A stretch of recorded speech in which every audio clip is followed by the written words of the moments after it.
অভিনয় থেকে অনেক দূরে তিনি, কিন্তু এখনো তিথি বসুকে দর্শক চেনেন মা ধারাবাহিকের ঝিলিক হিসেবে। পর্দার সেই ঝিলিকের জীবনে আজ বসন্ত।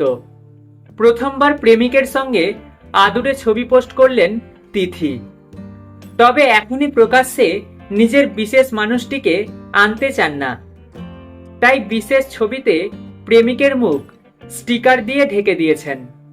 তিথি বললেন, আমি নজর লাগাতে খুব বিশ্বাসী, তাই এখনই দুজনের ছবি পোস্ট করতে চাই না, কিন্তু ইচ্ছা তো করে, তাই পোস্ট করলাম।